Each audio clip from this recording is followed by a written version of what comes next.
Bismillahirrahmanirrahim. Assalamualaikum warahmatullahi wabarakatuh. Berjumpa kembali di Sujoko Channel, channel yang dikembangkan di masa pandemi untuk dapat berperan aktif, berperan serta, semoga tidak terjadi defisit kompetensi sehingga peserta didik masih bisa kompeten walaupun dalam keterbatasan baik waktu belajar.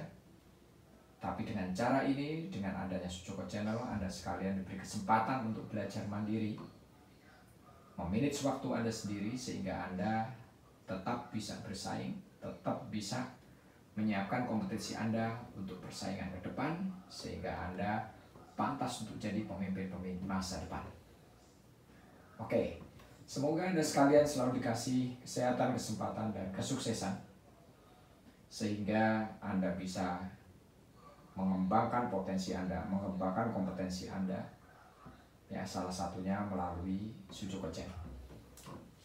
Baik, untuk kali ini kita akan membahas atau berdiskusi berkenaan dengan perpindahan kalor.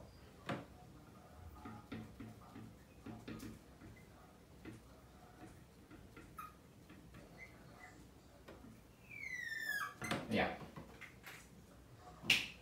perpindahan kalor ini barangkali Anda sudah pernah mengalami atau melihat gitu ya. Ada beberapa fenomena terjadi perpindahan kalor.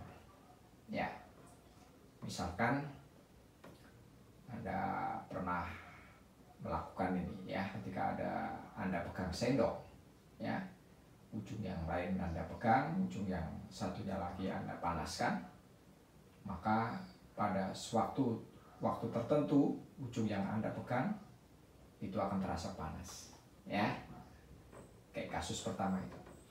Kasus kedua adalah, ini juga saya yakin Anda pernah mengalami, bagaimana ketika Anda merebus air gitu ya, merebus air ya, air itu dipanasi di bawahnya gitu. Maka air tersebut bagian atasnya lama kelamaan juga akan jadi panas ya, berarti ada perpindahan kalor. Di kasus ketiga, Anda bisa juga lihat barangkali yang pramuka gitu ya, atau pada saat matahari terik di siang hari, yang penting ada sumber panas gitu ya. Walaupun kita nggak bersentuhan dengan sumber panas itu, tapi kita merasakan panas ya. Berarti artinya ada kalor yang berpindah. Nah, tiga hal itu nanti yang kita coba diskusikan. Ya, yang pertama adalah perpindahan kalor secara konduksi, yang kedua konveksi, dan yang ketiga radiasi. Ya, di materi nanti kita akan bahas. Yang pertama sekarang kita diskusikan, ini perpindahan kalor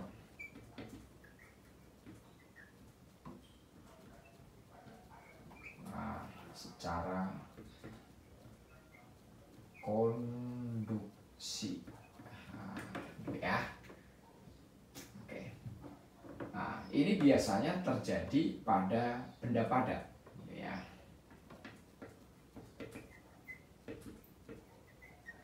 Benda padat. Nah, ya, jadi ada perantaranya, ada benda padat. Ya, contohnya misalkan saya punya batang, gitu ya. Nah, batang begini. Nah, kita panaskan salah satunya, misalkan.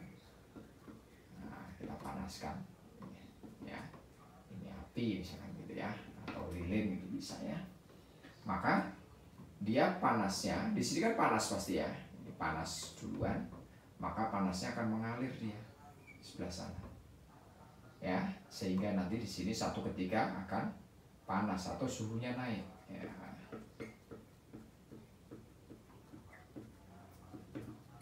Ya, naik. Kenapa? Ya karena dia kalornya berpindah ya, dari ujung yang kita panaskan ke ujung lain. Ya, itu adalah perpindahan kalor secara konduksi. Nah, bagaimana kalau variabel-variabel yang bekerja, dia apa saja variabelnya yang bekerja di sini gitu ya? Maka kita punya namanya laju perpindahan kalor ya. Laju perpindahan kalor yaitu H gitu ya. Hanya ini akan dipengaruhi oleh apa? Koefisien konduksi termal bahan ya, atau logam. Karena ini zat padat gitu ya. Biasanya kita ambil logam gitu ya. koefisiennya, konduksi termalnya. Terus yang kedua apa yang berpengaruh? Yaitu luas penampangnya.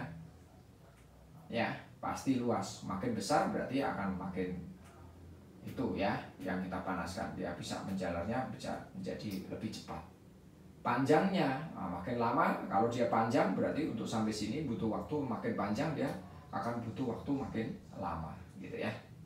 Maka kita bisa tuliskan dia ini koefisien konduksi termalnya, K-nya gitu ya, hanya ini laju kalornya dikali luas penampangnya ya, dikali selisih suhunya gitu ya, selisih suhunya dari sini suhunya awalnya berapa ya, ada T2 T1, biasanya nanti yang panas kita ambil T2 dibagi L-nya, ini panjangnya ya. Oke, berarti nanti ini luas penampangnya, ini koefisien konduksi termalnya, ini selisih suhunya ya antara ujung yang dipanaskan dengan ujung yang lain, ini panjangnya ya, panjangnya meter. Kalau kita definisikan satu-satu misalkan ini hanya sama dengan laju perpindahan kalor ya, gitu ya. Nah, ini berarti apa aja? Joule sekon pangkat min 1 ya.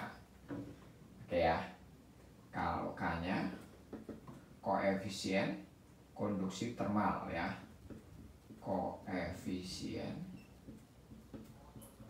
konduksi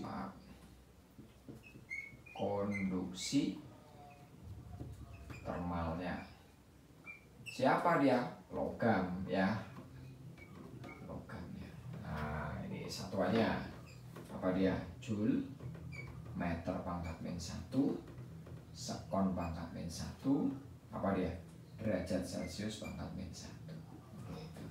Ya, A-nya luas penampangnya. Kalau luas berarti meter persegi ya. Delta T ini selisih suhunya, satuannya dalam derajat Celcius ya. Maaf ya, L-nya ini panjangnya, panjang logamnya, satuannya meter. Nah gitu ya. Baik, kasusnya begitu ya.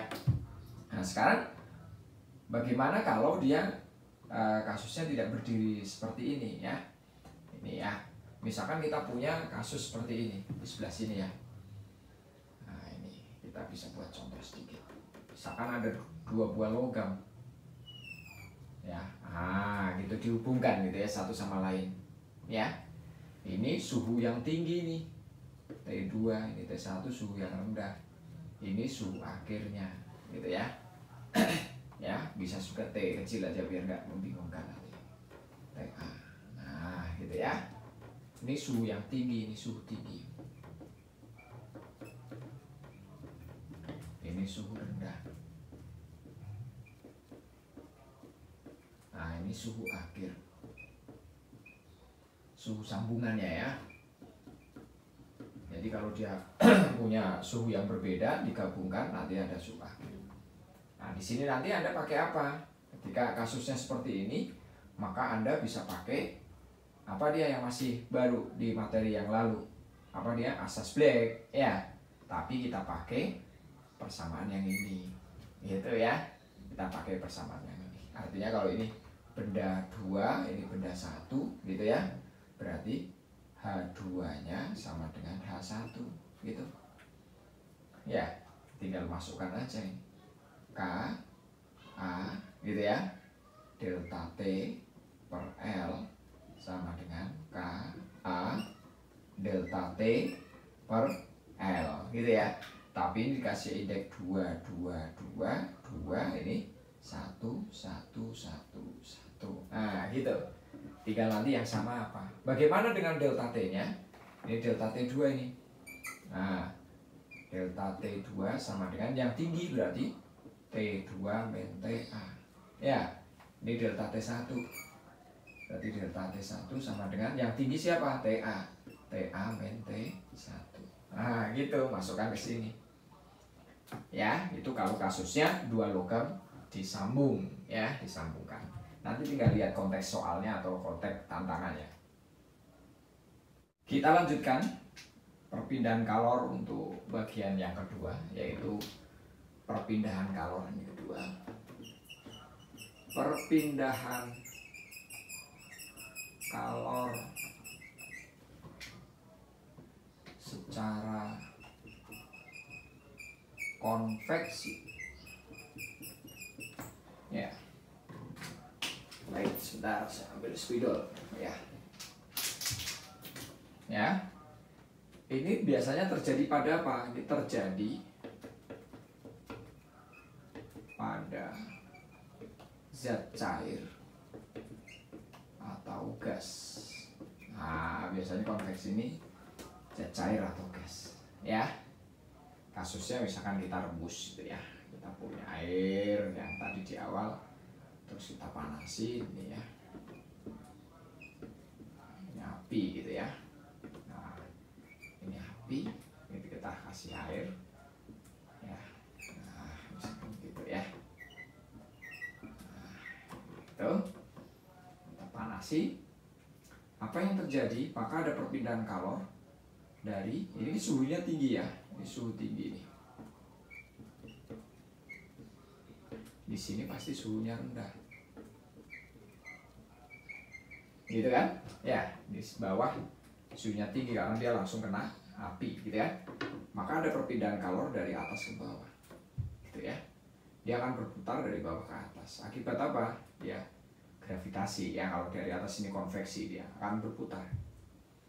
Ya, kenapa? Ada perpindahan kalor dari suhu tinggi ke suhu rendah. Pasti yang memberikan adalah benda yang bersuhu tinggi atau partikel yang suhunya lebih tinggi. Ya. Apakah yang berpengaruh di sini? Maka laju perpindahan kalornya hanya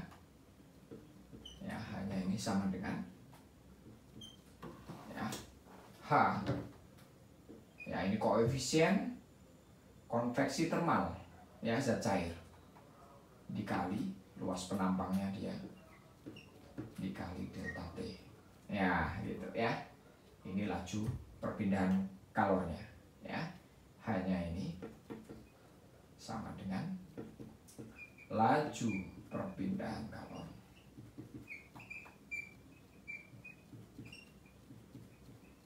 ini Joule sekon pangkat -1 gitu ya. Nah, kecilnya koefisien konveksi termal Cn konveksi termal. Nah, ini satuannya, maaf satuannya saya taruh sini biar cukup ya. Ini Joule sekon pangkat -1 meter pangkat -2 derajat Celcius pangkat -1 ya. Dari mana nanti Anda bisa cari di sini satuan H, bisa diturunkan sendiri ya. Delta T nya atau A nya dulu, A nya luas penampang meter persegi ya.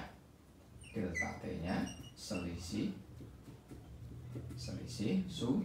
suhu ya, derajat Celcius. Nah, kita pakai delta T nya T kecil dulu ya. Nanti karena ada T besar yang dia pakai Kelvin ya, biar nggak bingung. Walaupun di textbook banyak kan ditulis delta T nya delta T besar ya, taman bisa membedakan mana yang nanti Celcius, mana yang Kelvin, biar Anda nggak bingung. Maka di sini kita pakai delta T nya delta T kecil ya. Oke, ketika bicara laju perpindahan kalor ini kan berarti ada per T gitu ya, per waktu gitu ya, laju perpindahan kalor. Oke, barangkali itu untuk materi konveksi. Nah, nanti selanjutnya kita akan belajar radiasi ya, bagian terakhir yaitu radiasi. Kita lanjutkan untuk bagian ketiga, perpindahan kalor, yaitu perpindahan kalor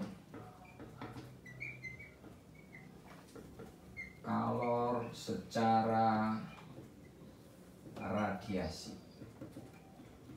ya. Ya, radiasi tanpa zat perantara. Ya, kasusnya kalian sudah tahu ya. Bisa apa tadi?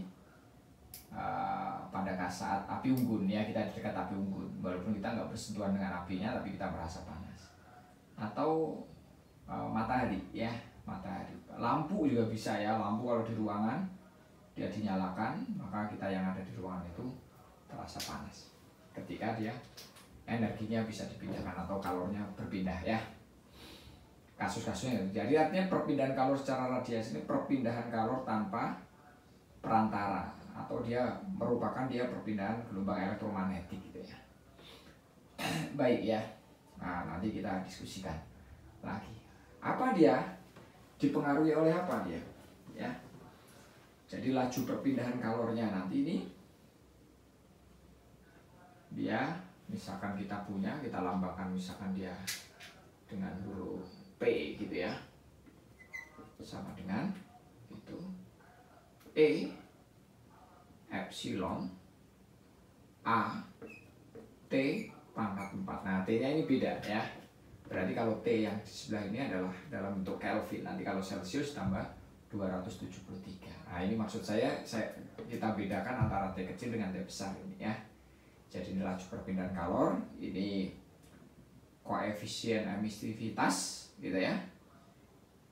Ini tetapan Stephen Boltzmann-nya, tau-nya, A-nya luas penampang, T-nya ini suhunya dalam Kelvin. Ya. Jadi ini luas sudah ada, ini T-nya. Tinggal kita ini laju perpindahan kalor udah tahu Joule per sekon, ya Joule sekon pangkat -1. Tetapan Stephen Boltzmann nggak usah dihafalkan, nanti dikasih biasanya kalau suruh menghitung, tapi jarang. Di sini biasanya kita nanti soalnya dalam bentuk perbandingan ya, soal-soal yang ditemu itu. Ya, baik nanti kalau masih ada UNBK atau kalian nanti ikut di UTBK itu atau SBMPTN itu dia biasanya soalnya perbandingan. Atau kalau suruh hitung pasti ini dikasih ya nilainya. Tahapan Stephen Boltzmann-nya. Yang jelas T-nya ini. T besar ini sama dengan T kecil ditambah 273. Ya. Nah, ini Kelvin ya. Ini dalam Kelvin ini Celsius gitu ya. Oke. Nah, nanti tinggal perbandingan. Dia kebanyakan dia perbandingan. Oke, jelas ya. Nah, sekarang kita diskusikan sebelum laju ke tempat lain ya. Kita tahu tadi H pada saat konduksi, H pada saat konveksi, dan sekarang P pada saat dia radiasi. Sebenarnya apa sih gitu ya? Ketika kita sebut dia laju perpindahan kalor, sebenarnya itu dia sama dengan apa? Laju energi ya. Laju energi. Jadi H tadi di konveksi kita punya misalnya. Konduksi dulu ya, konduksi. Kan kita punya H. Ini sebenarnya sama dengan B per T, energi persatuan waktu gitu ya, Joule per sekon. Di konduksi juga sama. Ini hanya ya sama dengan B per T juga. Di radiasi sama P kan, sebutannya P. Ya, ini sebenarnya W per T gitu ya. Jadi energi persatuan waktu. Ya, ini dibahas di belakang supaya Pak ingat kita bahwa H yang dikonduksi, H di konduksi, konveksi, maaf ini konveksi. Konveksi maupun di radiasi P itu sama dengan energi persatuan waktu. Jelas ya? Jadi nanti ketika ada soal lihat T-nya dalam Celsius, Anda harus tambahkan 273. Baru nanti dihitung ya.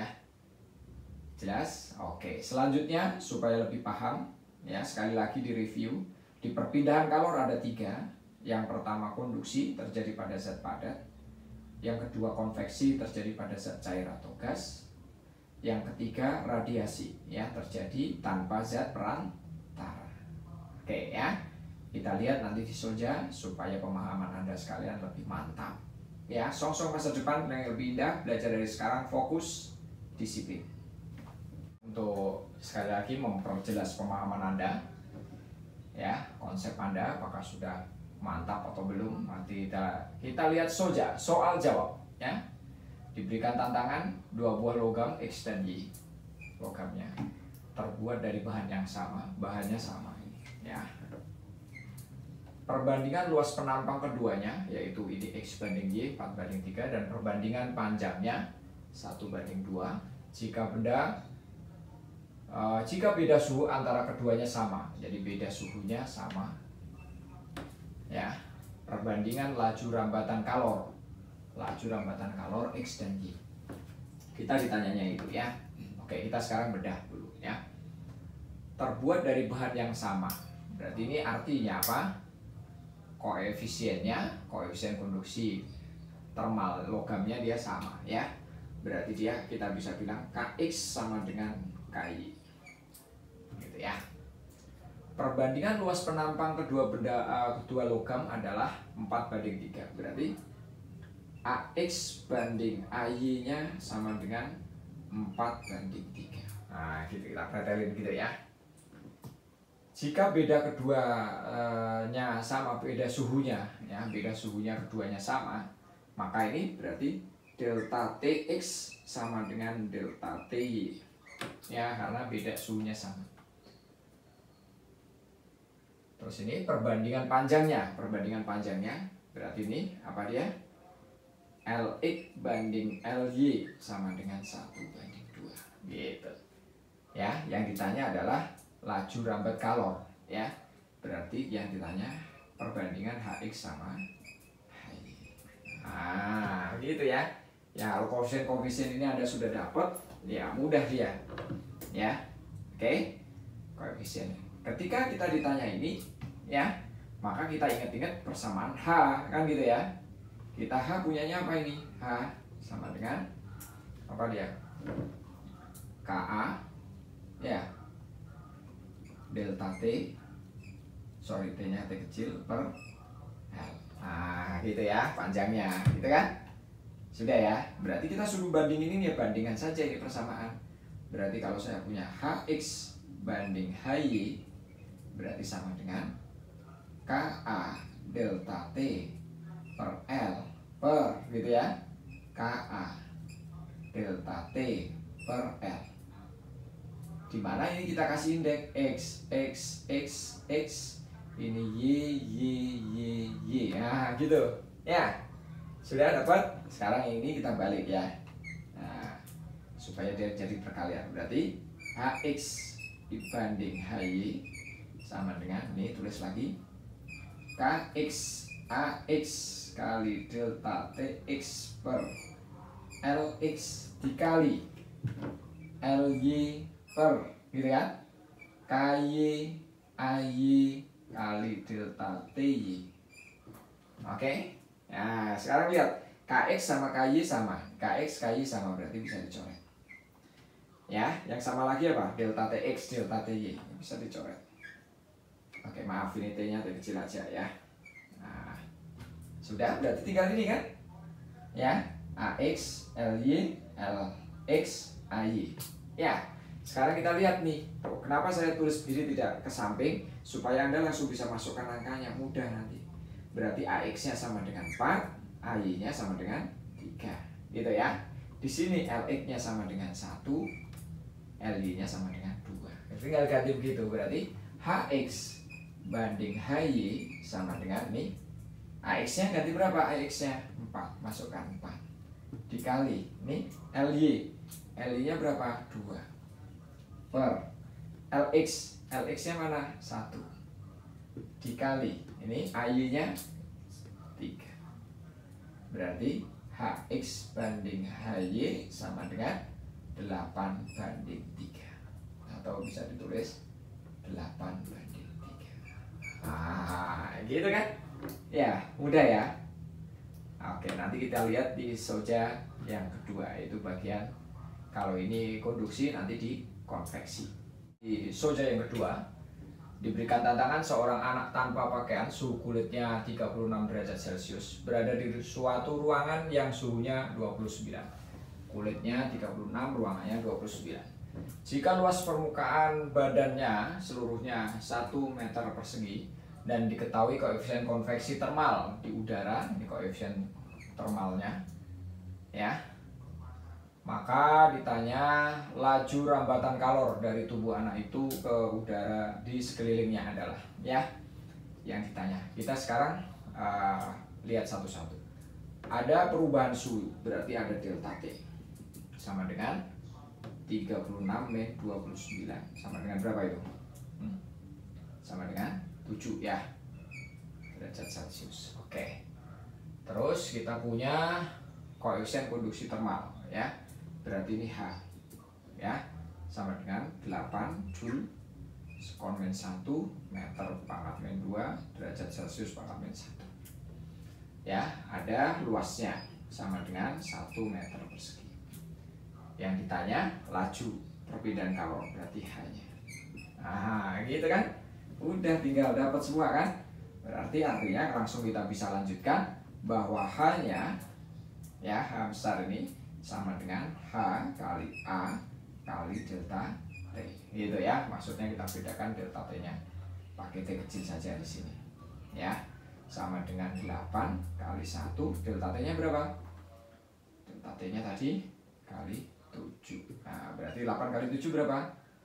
Berapa? 56 ya. 56 Joule sekon pangkat min 1. Nah, gitu ya kalau dia udah dikonversi. Jadi nanti delta T-nya supaya beda dengan yang radiasi, di sini kita pakai T-nya T kecil, gitu ya. Untuk lebih jelasnya kita lihat nanti di soja radiasi.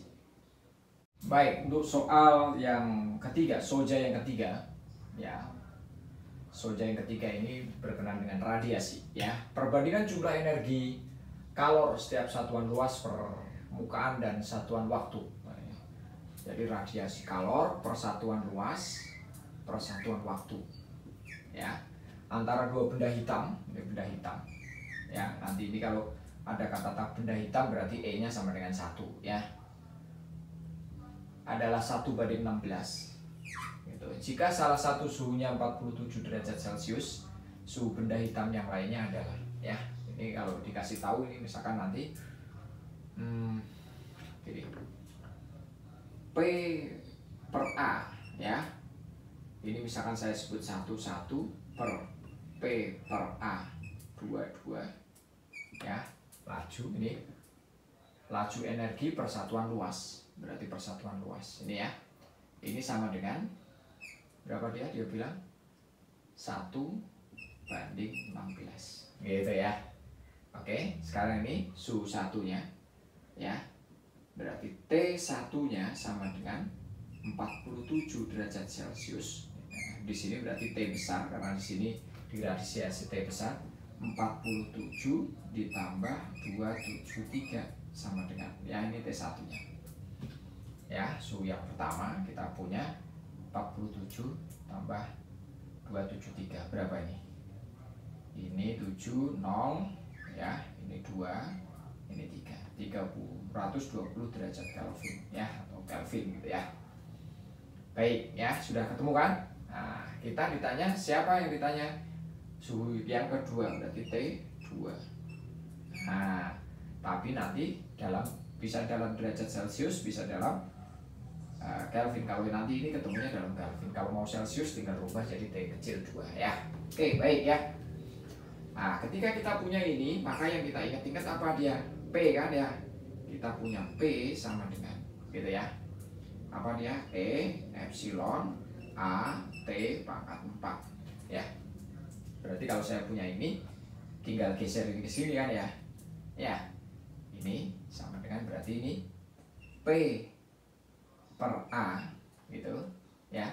1 per P per A 2 gitu sama dengan gitu ya. Ini berarti E epsilon T pangkat 4 ini 1 ya per E epsilon T 2 pangkat 4. Nah gitu ya. Ya oke. Ini kan sama karena bendanya sama ya. Sama-sama benda hitam. Berarti ini sama-sama 1. Ini tatuan Stephen Boltzmann-nya sama. Kita coret. Nah sudah dapat kan. Ini kita tinggal ganti 1/16 sama dengan T1 pangkat 4 per T2 pangkat 4. Nah, kita lanjutkan pelan-pelan ya matematikanya. Ini bisa ditulis 1/16 sama dengan T1 per T2 pangkat 4. Nah, ini bisa diakalin kan? Tapi akar 4 ya, sama dengan T1 per T2. Nah, tinggal tulis. Ini ketemunya berapa? setengah kan ya, sama dengan T1 nya berapa? 320. Berarti T2 nya per T2, maaf ya, T2 nya dikali silang kan, 320 dikali 2 sama dengan 640 derajat Kelvin. Ya, kalau pengen jadi derajat Celcius tinggal kurangin 273, ya kan? Dia pengen menjadi derajat Celcius atau ketemunya pilihannya dalam derajat Celcius, tinggal dikurangin Kelvin, dikurangin 273. Jelas ya? Itu caranya. Baik, semoga dapat membantu. Sekali lagi tetap fokus belajar buat masa depan Anda, karena masa depan kebahagiaan itu perlu Anda perjuangkan dan perlu Anda doakan. Ya, semoga Anda sekalian selalu dikasih kesehatan, kesempatan, dan kesuksesan. Ya, doa saya selalu menyertai Anda sekalian. Ya, bagi Anda yang suka video-video di channel ini dan bisa membantu, silahkan subscribe dan like ya. Bunyikan lonceng apabila Anda menginginkan notifikasi setiap ada video baru yang coba Sujoko Channel buat atau ciptakan ya. Bagi Anda yang pengen berbagi, karena hidup ini harus berbagi, silahkan Anda share ke teman-teman Anda, sehingga kebermanfaatan video-video di Sujoko Channel bisa lebih bermanfaat lagi buat orang banyak. Dan Anda pada saat itu sudah bisa membahagiakan orang lain dengan memberikan informasi. Ya, tetap fokus belajar di SMA, tapi tetap pikirkan masa depan Anda harus kuliah. Siapkan diri Anda untuk kuliah. Maka untuk sukses, maka syarat satu, lakukan dari hal yang kecil, lakukan diri Anda sendiri ya, untuk diri Anda sendiri dulu. Yang berikutnya adalah disiplin ya, disiplin waktu yang paling penting, waktu untuk belajar, memanage waktu dan sebagainya. Tetap jaga kesehatan. Terima kasih. Wassalamualaikum warahmatullahi wabarakatuh.